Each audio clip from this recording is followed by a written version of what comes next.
what we call in English law res gesti, and what we call in our system facts which form part of the same transaction, and we have had intense discussion on few sections, and certain issues have been discussed and deliberated with you. Now, something that you need to keep in mind is that unless and until you are exposed to each and every provision, I don't know if that is the beauty or the flip side of law of evidence or its reading and understanding, unless and until you are exposed to the entire scheme, not only from section 5 to section 55, but also other limbs on which the entire superstructure of law of evidence is standing, you would have a lot of doubts, you would have a lot of issues that would remain unresolved. And you have to also be a little imaginative. Unless and until you become imaginative and you start imagining that how is this happening, it would be difficult to grasp these technical rules. So 2-3 things that you need to keep in mind, that these rules that we are talking about, rules of relevancy, admissibility, exclusion, etc., etc., whether those rules are being taken up by me or Dr. A.P. Singh, they are all applicable while the witness is standing in the witness box. This is very, very important. Let me explain that why these questions would be considered, these questions relating to relevancy, admissibility, or whether there is a rule that excludes even an otherwise relevant evidence. For example, that confession to the police is excluded, can't be proved, is something that you all know and you might be discussing with Dr. A.P. Singh.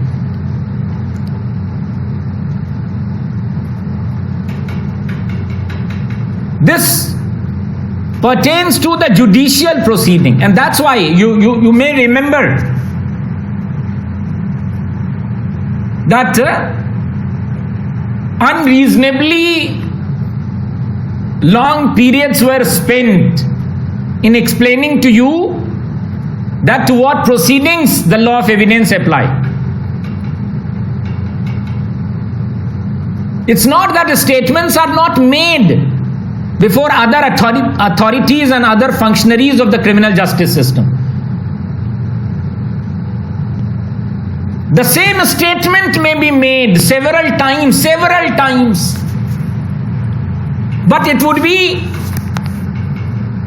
the statement made before the court or sought to be made before the court, or a document sought to be proffered in evidence. The touchstone of the law of evidence would be applied, not to other stages.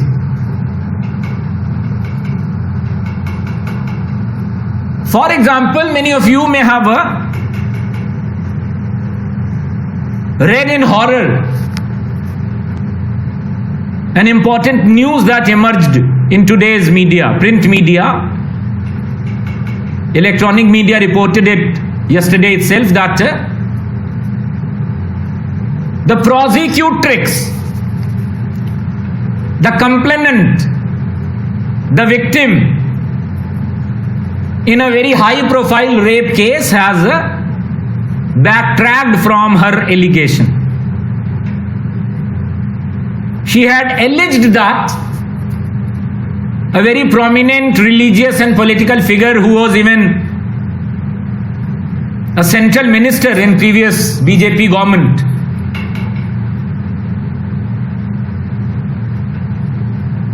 had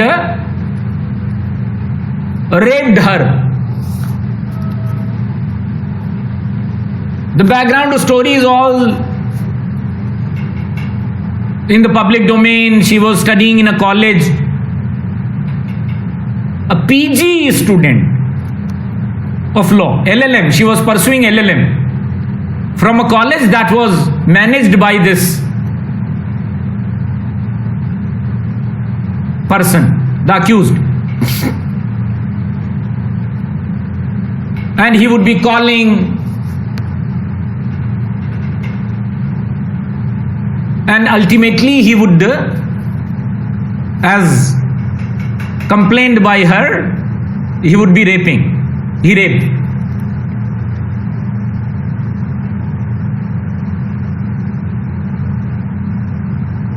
Now, while the matter is before the court,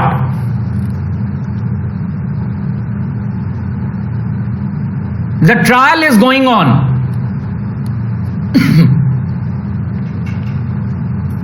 She said that she has not been raped.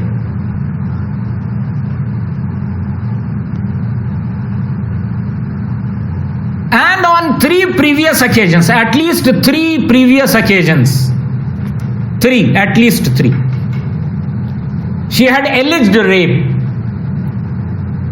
What were those 3 previous occasions? One, when she lodged an FIR with the police, you have to, either orally or in writing, you have to state, disclose, complain, commission of a cognizable offense that she did. As a student of CRPC, you would be studying the evidentiary value of FIR, evidentiary value of FIR. What is the evidentiary value of FIR? FIR is a previous statement.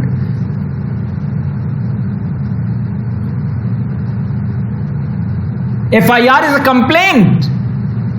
You have to connect all these things that you read in the media to what you read in the classroom or on your own while you are reading a particular provision or a particular set of rules.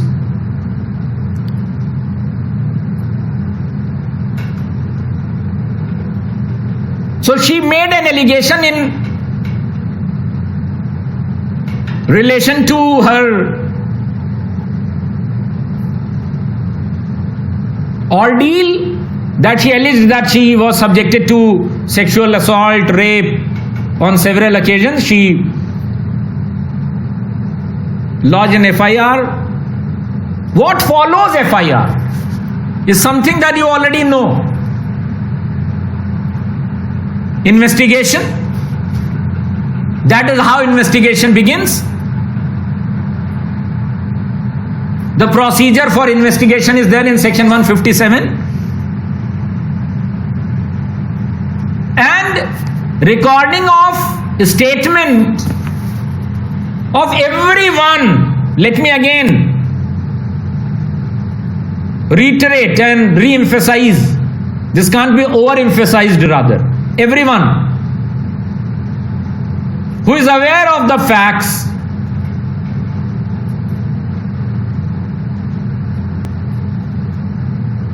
is recorded under section 161, including the statement of the victim, survivor. So she gave a statement, she made a statement. That statement was in the form of a complaint, tahreer. Then she again gave a statement to the police. Her Her examination under section 161, it said that she reiterated the facts, she reiterated the allegation, and then there is a direction of Supreme Court. And even before that direction was there, direction issued by the Supreme Court in Alakh Alok Shrivastava versus Union of India, that decision, that without any delay, preferably within 24 hours, survivor, victim, whatever you prefer, must be produced before a magistrate for the purpose of recording of her statement under section 164 of CRPC.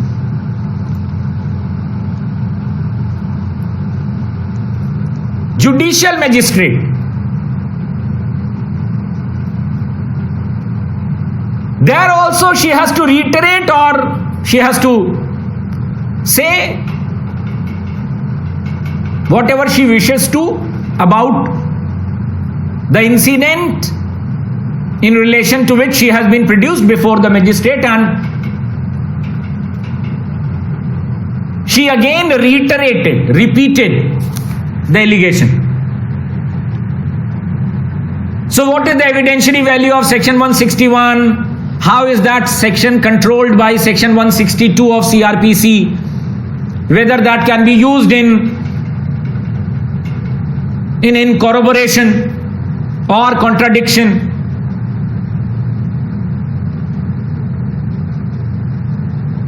Under section 145 and section 157 of Indian Evidence Act, these are issues.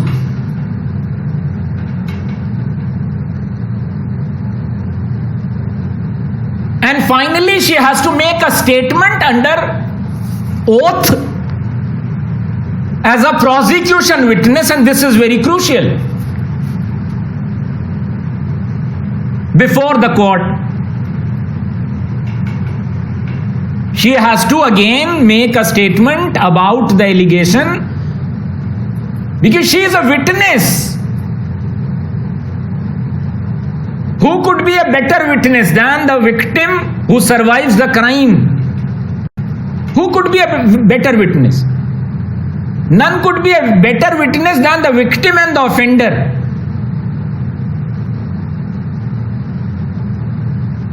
Only these two know the intricate details, all the details of the crime. So I had told you, and you can connect that to what you read in the media, that not only the victim, who would be the sterling prosecution witness, sterling. Supreme Court has even laid down the qualities of a sterling witness. You don't have it in any of the provisions of the Indian Evidence Act. That's why bare reading of Indian Evidence Act would be insufficient to practice law of evidence. That would be insufficient. Completely insufficient. Unless and until you understand the technique of appreciation. And the technique of appreciation is product of judicial craftsmanship. The method of appreciation, the manner of appreciation. Appreciation in ordinary parlance means to praise. Your work is very appreciable, wow, wow, kind of. But appreciation in the realm of Indian evidence law simply means evaluation, critical examination. What value should be attached? It's like 10 persons are answering the same question. 10 persons. It's like your examination. Same question is being answered by 170 people. But are 170 people obtaining the same marks in that particular question that they might have attempted. No. Why? Because your answers are evaluated on certain parameters. And only because you have attempted, you have said something, and the same statement was almost the same statement was made by others as well, your peers.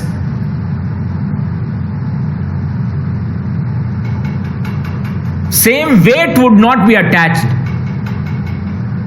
to the statement of everyone. In that sense, I had told you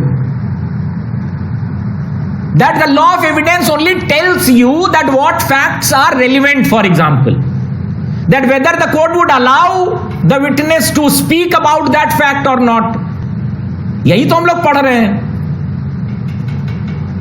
Whether in, for example, in R versus Bedingfield, the aunt would be allowed to testify as to what the deceased had told her after emerging from her room with her throat slit. But even if suppose the aunt is allowed to testify, or the court finds that that statement made by the deceased before her death was admissible, what value would be attached to the testimony of the aunt is something that is beyond the scope of the bare provisions. Nowhere you have it.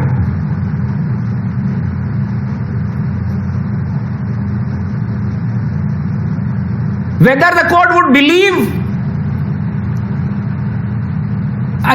you remember I told you that in criminal trials the court is under an obligation, referred to section 280, if I am recalling that correctly, of CRPC, under an obligation to even record the demeanors.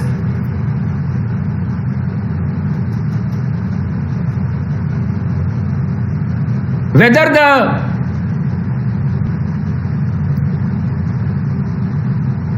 the witness was exuding confidence while he or she was making that statement. Whether the witness was jittery, shaking. Unless and until you are a professional liar, it would make you uneasy, and that is how polygraph machines work. That whether you are lying or you are not.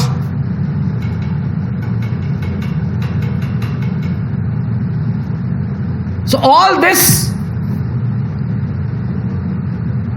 has to be understood and has to be taken in what we call in stride before you develop a holistic understanding.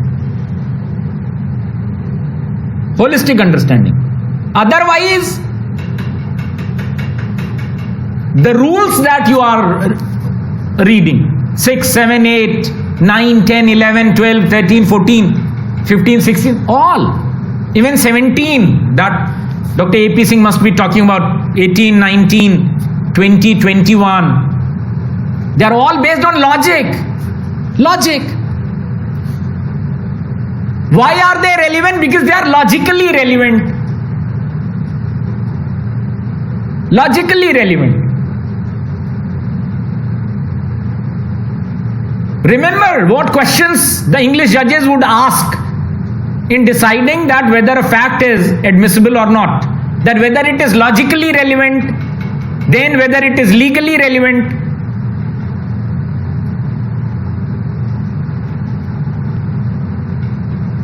Legal relevancy, logical relevancy, admissibility, all these. You have to understand with the help of live cases. You have to ask yourself or your peers or me that how is that done? How is that connected? So going back to what is happening in that. And you won't believe something that happened only days before. Supreme Court has delivered a decision on a very critical and crucial question. Such decisions are delivered by the Supreme Court only in high profile cases. In routine cases, of course, no one would have even bothered to knock at the doors of the Supreme Court had he not been such a high profile politician or religious leader or whatever. And how even the higher courts, the decision that has been delivered by the Supreme Court has been delivered in overruling the decision of the Allahabad High Court. I'll come to that as well. I want you to know this. That would be helpful in your understanding of CRPC as well as of Indian Evidence Act, both.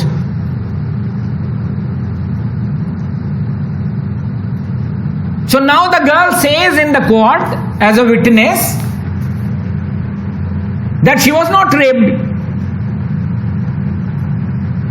At least thrice, including once before a judicial magistrate, she said that she has been raped on several occasions.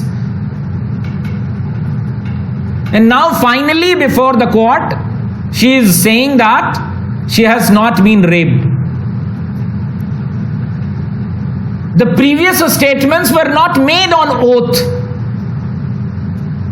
This statement, the last statement that made headlines that she has backtracked, has been made on oath in the name of God or whatever.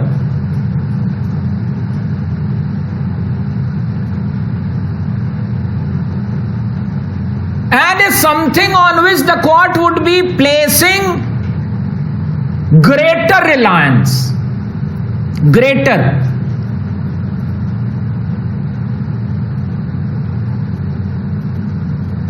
Because in the generic sense, whatever the court uses for drawing an inference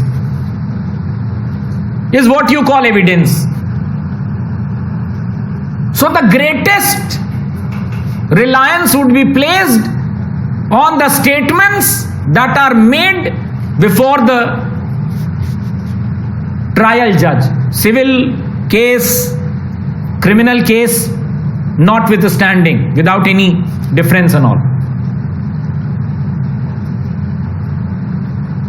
So what happens when a witness suddenly changes his or her stand, suddenly, to the utter surprise of the prosecution? And this is a very deep-rooted problem of the Indian criminal justice system. Such a problem that no one, including the Supreme Court itself, has a solution in sight, in spite of all the guidelines and programs and protections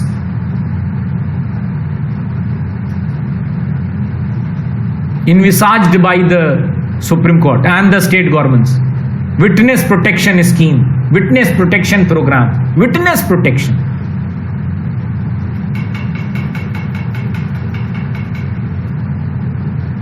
Witnesses are not only threatened, they are also what we call won over in other manner as well. Not necessarily by threatening and by intimidation, by coercion and all. Other considerations. And the prosecution alleged in this case that she has been won over. She is not an ordinary witness.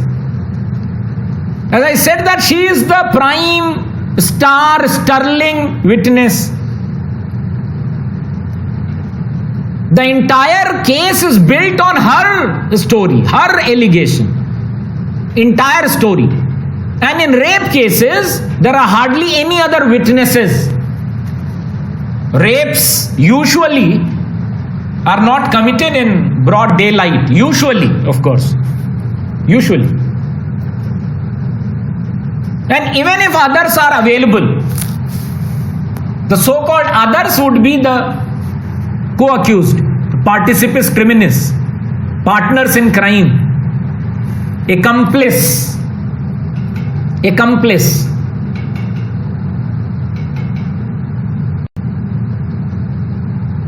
In very few cases, there would be some independent witness.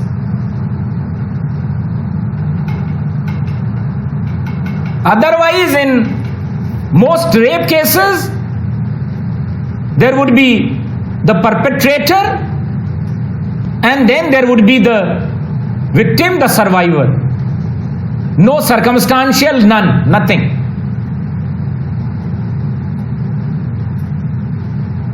So what is going to happen in this case? Once she has backtracked, the prosecution has already taken coercive penal action against the girl, the survivor, and that is permissible. Section 340 of CRPC provides for such kind of eventualities, that if she is now hostile witness, usually when you think of hostile witness, you think of a poor victim who had relied on certain witnesses and now they have ditched that poor victim and they are now on the side of the defense. Here, the victim herself turned hostile. Victim has turned hostile. Victim in her capacity as a witness. And this is something which if you believe is very uncommon, you would be shocked to know that is very common. Again, is very common. The victim in rape cases, after repeating the statement twice, thrice, at least thrice, suddenly says before the court that no, I was not raped. Or even if I was raped, certainly it was not this man who had raped me. Lijiye. There was darkness, I had some. You have to understand that what the court is doing. The court is not inquiring.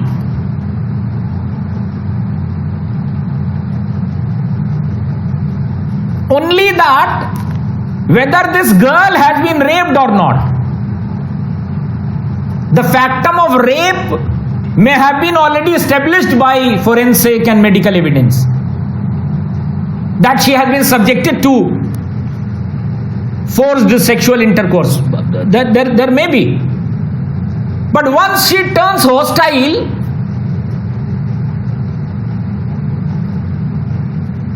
what she in fact would be doing, that though I was subjected to sexual assault, but I doubt that it was this man. The court has to not only see that whether the victim was sexually assaulted, but also see that whether this accused is responsible for that sexual assault. It's not a general inquiry into whether the victim was abused, sexually abused. No.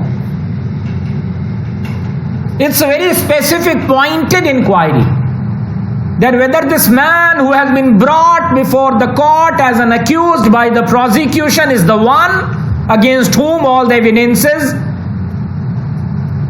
prove the guilt beyond reasonable doubt, is what the trial means. So when the girl says that there was darkness or improves upon her story, the court may not have any choice but to acquit. But at the same time, let me tell you, there have been instances, few, but still there have been instances where the accused has been convicted in spite of the victim turning hostile. Victim hostile हो गई, कोई बात नहीं, victim hostile हो गई. There are other circumstantial evidences to connect the accused to the crime. Even if she turns hostile, it's possible. So victim turning hostile is a very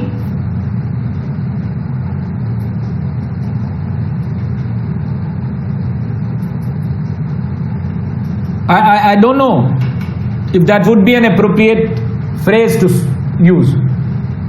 It's a very dangerous game that often the defense plays, because there is still chance. But in this case, as I already said, that the defense must have played their game very wisely, knowing fully well that there is no or little circumstantial evidence to connect Swamiji to the alleged offense. The only manner in which he would be acquitted would be by victim turning hostile.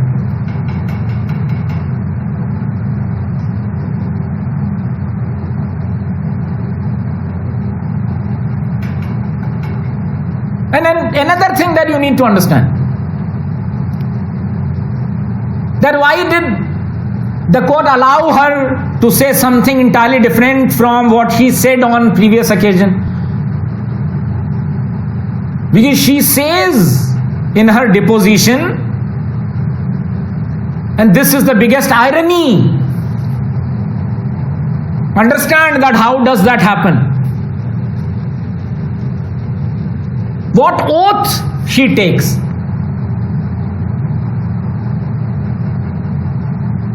Oath or affirmation?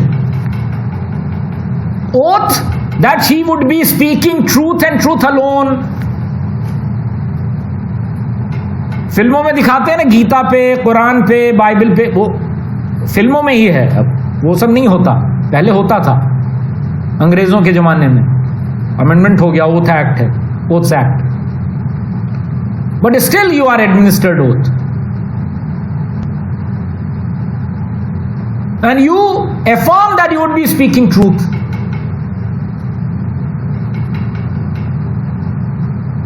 So theoretically, the first time that she spoke truth is here. While she is deposing before the court. On 3 previous occasions she lied. But because she lied, under no obligation, legal obligation to speak truth, therefore the court must believe in what she says before it.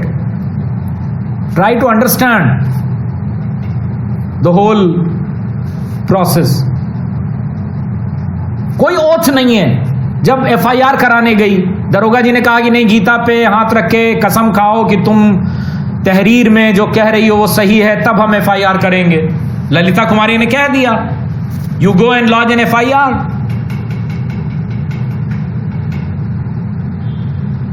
If your information that you share with the police discloses commission of a cognizable offense, आपको पढ़ाया गया होगा CRPC में. ललिता कुमारी 2014 Constitution bench now obliges the police to register an FIR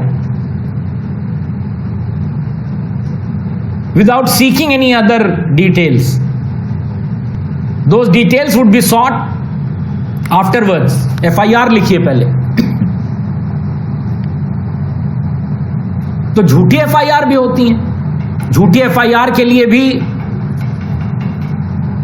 Provision है, there are provisions in IPC for making false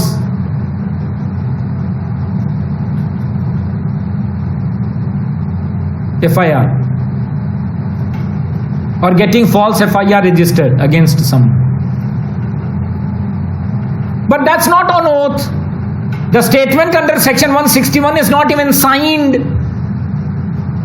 And the statement that is recorded under section 164 of CRPC is not akin to a statement that is made during the court proceeding.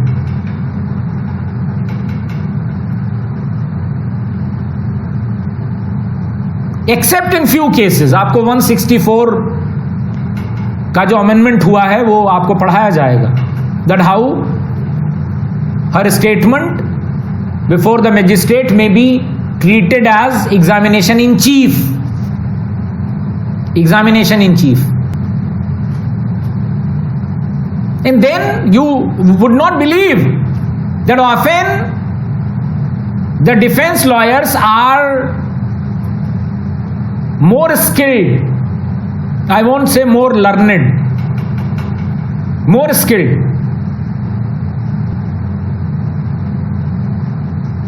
in getting the statement of the victim in their favor without risking the victim's safety. That even if victim is favoring the defense, as the victim has favored the defense in this case, even if complaint is made by the state, the prosecution, that she has turned hostile and action must be taken under section 340 of CRPC against her, ultimately she would be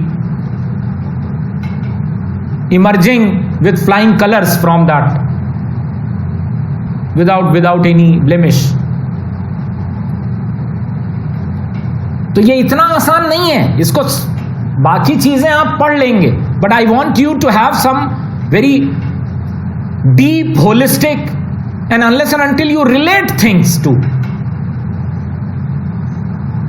what you read here, what you discuss amongst your group and all. Because 2 years down the line you would be forgetting all these sections, I know. And only those who would be either preparing for judicial services examination and all would again be reading it in their 4th year, 5th year.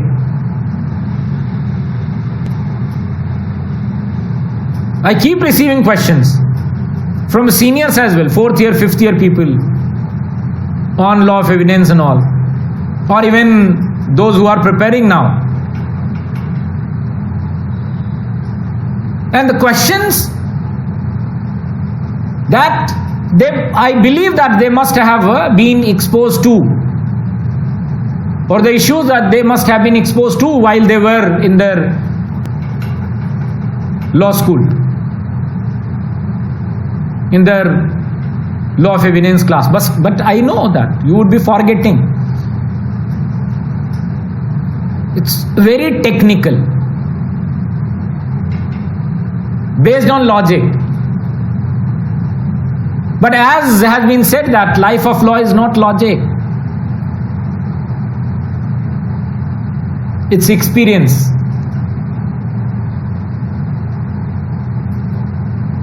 Justice Holmes said,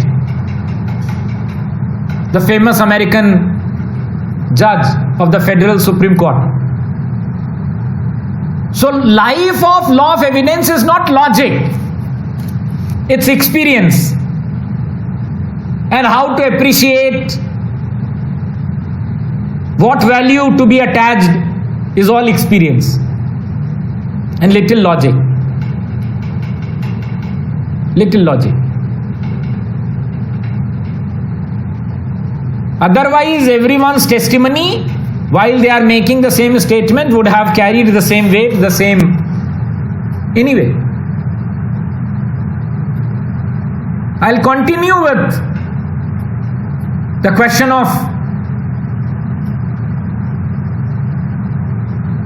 relevancy of those facts which we call part of the same transaction or res GST, but I am waiting for more intense questions from you, and that would be possible only when you are reading the illustrations. A, B, C, D, E, F, G, H, I, J, all illustration. Please read illustrations from section 8 at least. Illustrations from section 6 are very easy to comprehend. Illustrations from section 8 are slightly difficult to comprehend.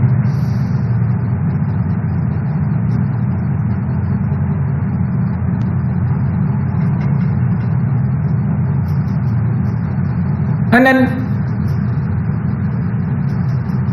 I don't think that there could be any better example of how the rule of res gesti or fact forming part of the same transaction work in India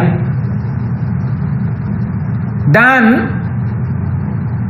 the illustration that I had shared with you.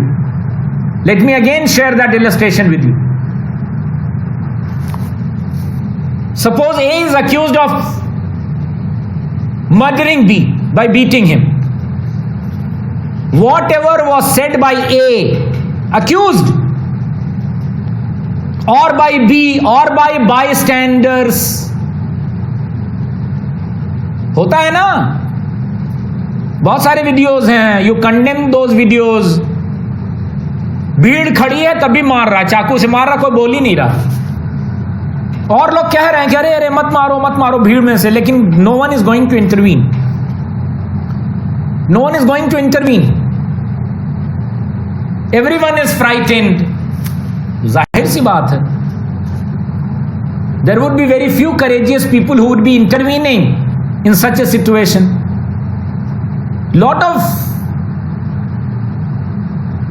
I was watching in horror, a cameraman and another man who was carrying microphone and all, rushing to an accident victim and not helping her while she was writhing in pain and lying in a pool of blood.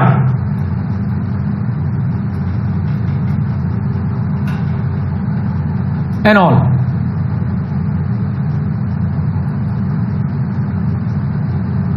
Bystanders means persons who were actually present at the time of the occurrence and not the usual crowd that gathers after the event. Are you getting my point? Bystanders means the actual eyewitnesses, and this is something that you need to understand, please. वो क्या बोल रहे थे जब वो छुरी चला रहा था?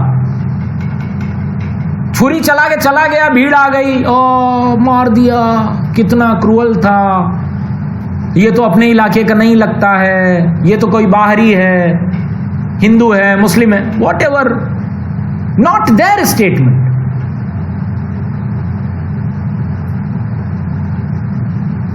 That's certainly not relevant. Persons who were actually present at the time of the occurrence and not the usual crowd that gathers after the event. So whatever was said by the accused, the victim, the bystanders at the beating, or at the beating, while beating was going on or stabbing was going on, or so shortly before or after it as to form part of the transaction. ऐसा भी हो सकता है ना कि the bystander saw the assailant running towards the victim.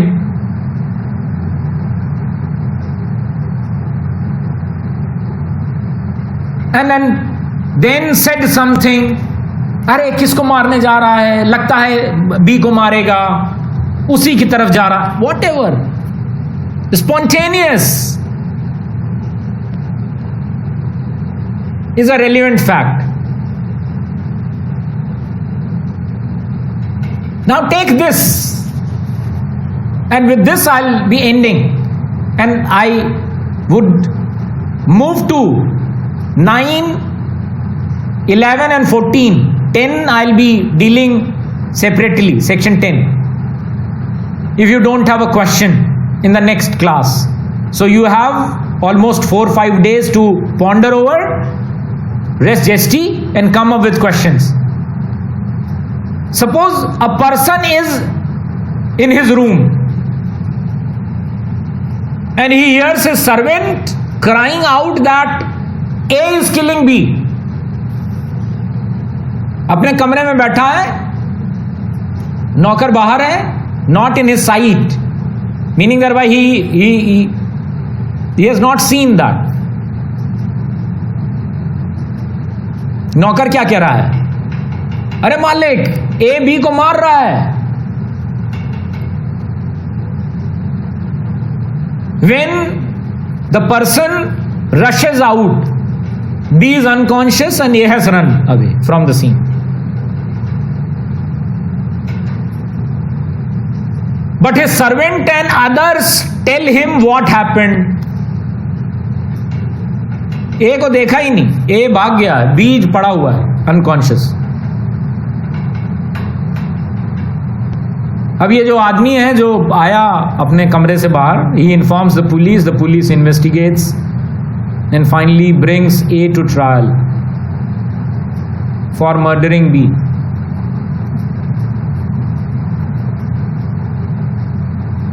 If at the trial the servant and others are not available as witnesses, or even if they are available as witnesses, and their testimony is to the effect that they had seen A attacking B, and that's why they had made that exclamation, that statement.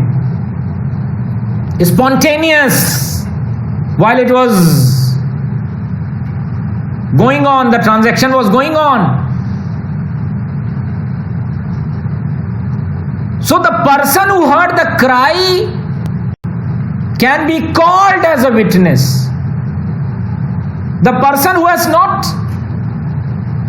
seen anything happening, just the shrieks, the cries, and the statement that was spontaneously made by the servant, this person would be allowed to say what he heard, the cries and what the servant was saying while the transaction was still going on. His evidence of what he heard would be relevant under this section, though strictly it is a hearsay. Hearsay hai. Hearsay. And this is because the cry of the servant was contemporaneous and spontaneous with the event. The cries of the shrieks of the wails of the deceased B were also spontaneous.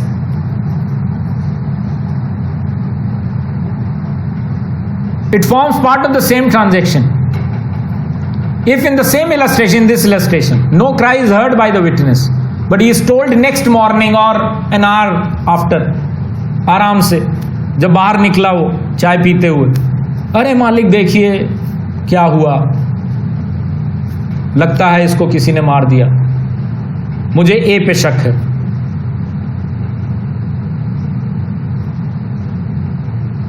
The servant is merely narrating a past event. The man will not be allowed to give evidence in court as to what his servant said, because it is hearsay. And the statement of the servant would not come under this section, under section 6. It would not be covered under section 6 of the Indian Evidence Act. It is not spontaneous. And there was a plenty of opportunity to reflect and think contemplate, and concoct. And then that's why you would find that what the bystanders said at the moment a shot was fired, or by a man who was run over, or by an injured person at the time of the assault, are all relevant only if contemporaneous with the act itself. It has to be contemporaneous, as I said. Only while the transaction was going on, what was said by the bystanders, or shortly, moments after, immediately after. कैसे हो सकता है? Suppose A is a bystander who sees B slitting C's throat in broad daylight. अरे अरे क्या कर रहे हो? मत मारो. Then after slitting throat, B flees the spot.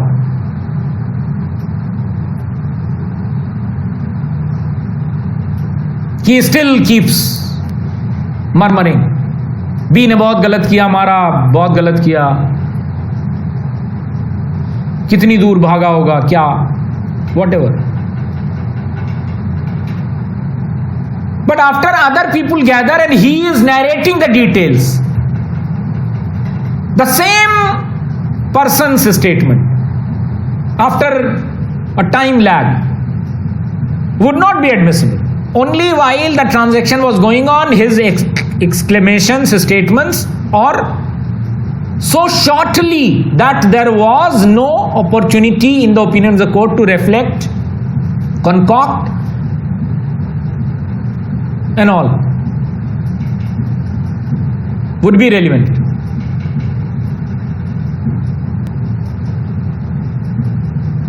So this is what you need to understand.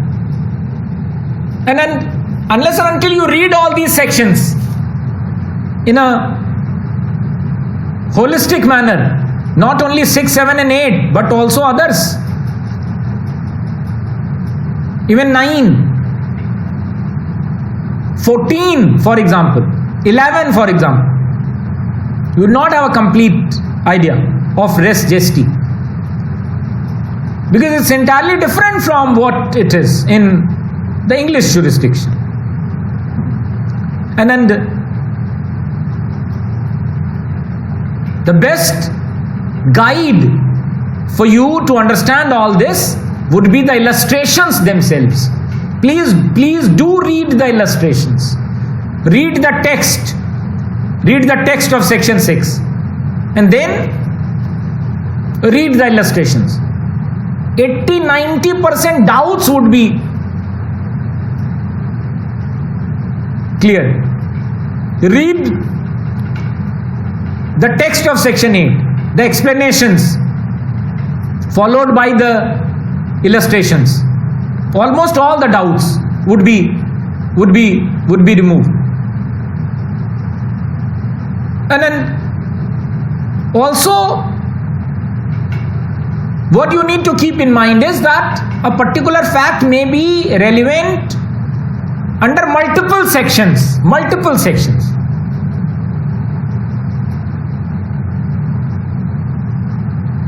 Meaning thereby, fact forming part of the same transaction is not confined to section 6.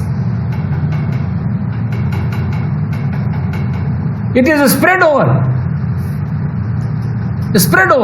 It may be relevant under section 7, it may be relevant under section 8, it may be relevant under section 6, or it may be relevant under 6, 7, 8, all.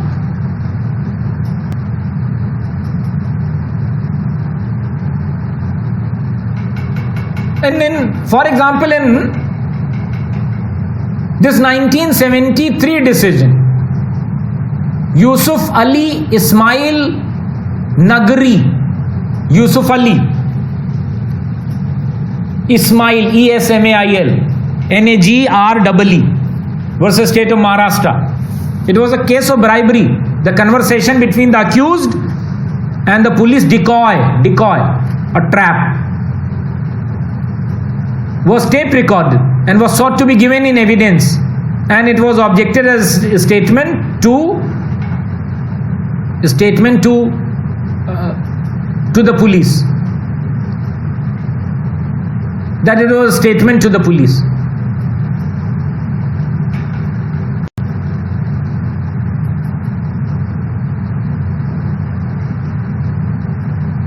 The Supreme Court said that it was a contemporaneous dialogue and formed part of the res gesti and is relevant and admissible under Section 8 of the Indian Evidence Act. The dialogue was proved by the eyewitnesses to the offer. The tape record of the dialogue corroborated the testimony, blah blah.